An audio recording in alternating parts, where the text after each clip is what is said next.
Are you guys ready for Picks of the Week? Yes. Picks of the week, yeah. There's that sweet jingle. I like Picks of the Week. I think that's my favorite part of the show. It's my least favorite part. No, that's because you don't find joy in knowing what other people enjoy, Evan.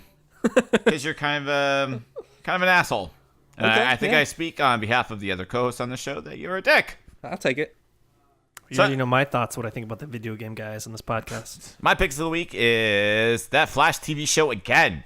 Oh man, I watched it. I got caught up. Did you watch the episode that came out this week? Yeah. They're back from the mid-season break, right? Yeah. And dude, Captain Cold and Heatwave, awesome.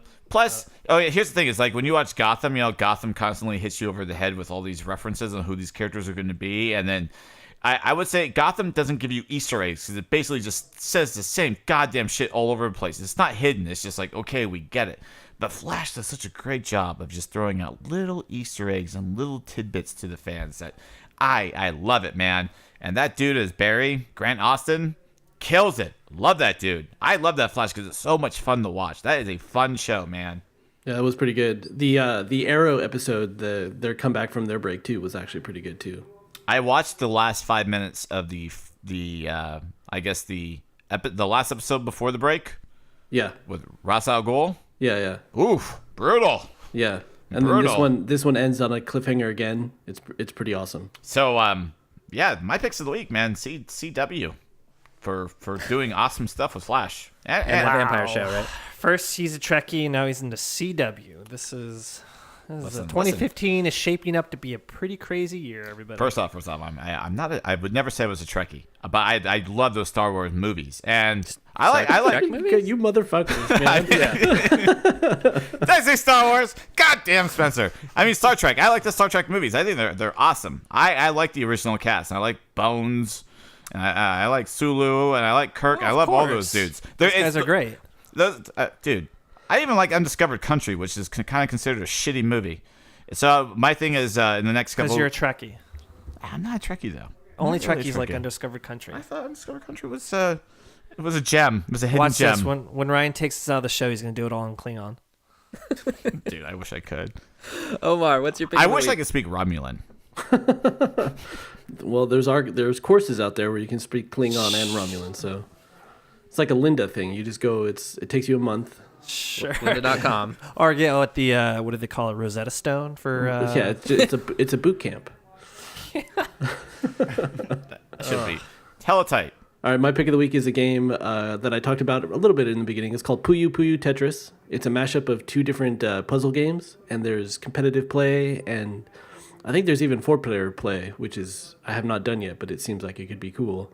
Puyo Puyo is... Have you guys ever played Dr. Robotnik's Green Bean Machine or whatever? Oh yeah, I was Bean playing Machine. that the other day. Yes. Yeah. Yeah. It was really- I think it was a Genesis title. Yep.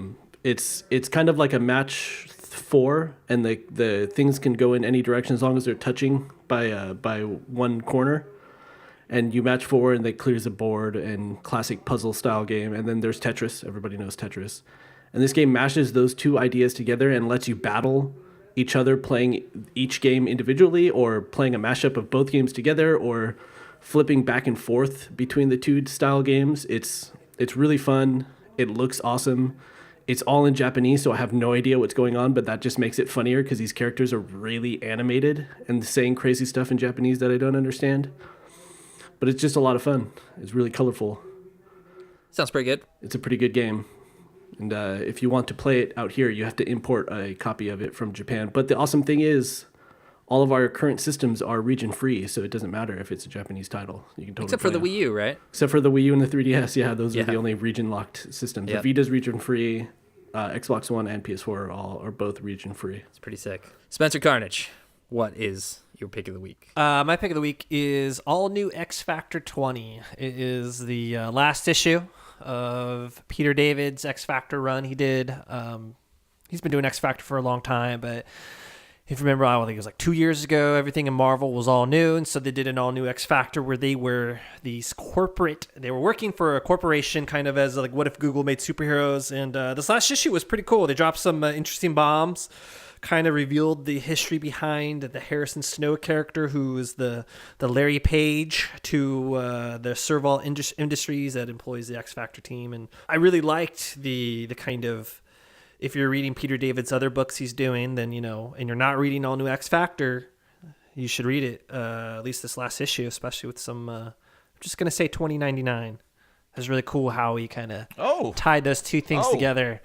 And the book, kind of ends where it's just like, hey, we're the X Factor team. Quicksilver obviously takes off because he's going to be part of the Uncanny Avengers when Rick Remender relaunches that.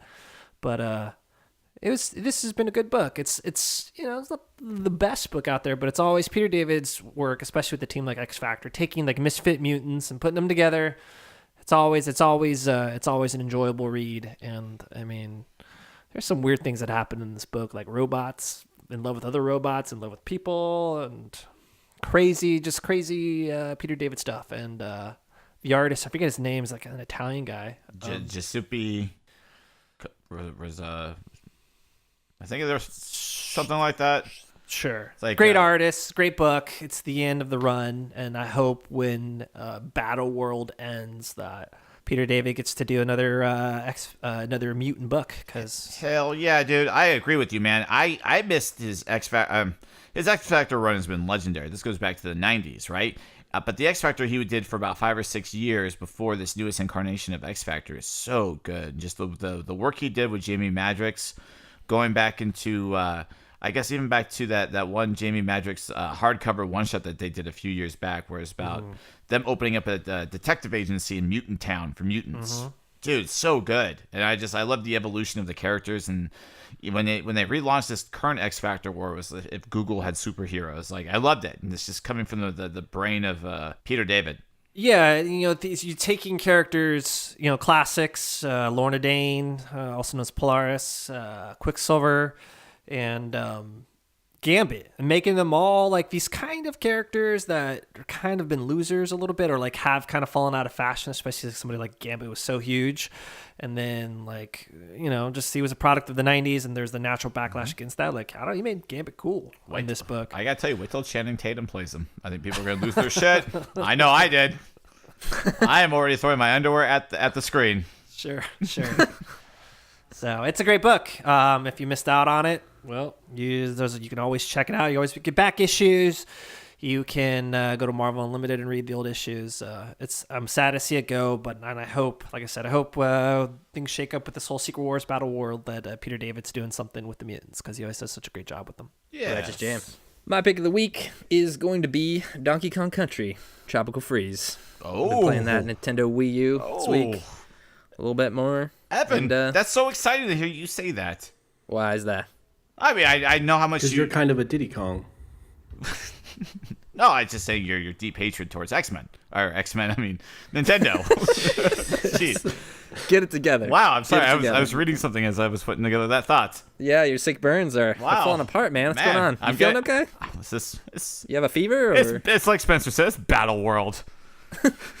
God damn it.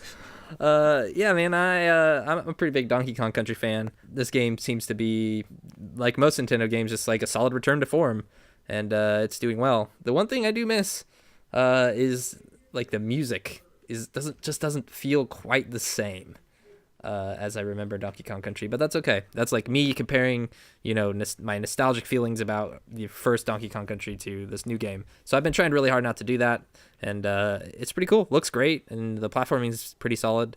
You get different characters, and they actually like affect the gameplay in a different way that Donkey Kong Countries hadn't really done in the past. I didn't play the last one that came out on 3DS, and there's a Wii one too, right?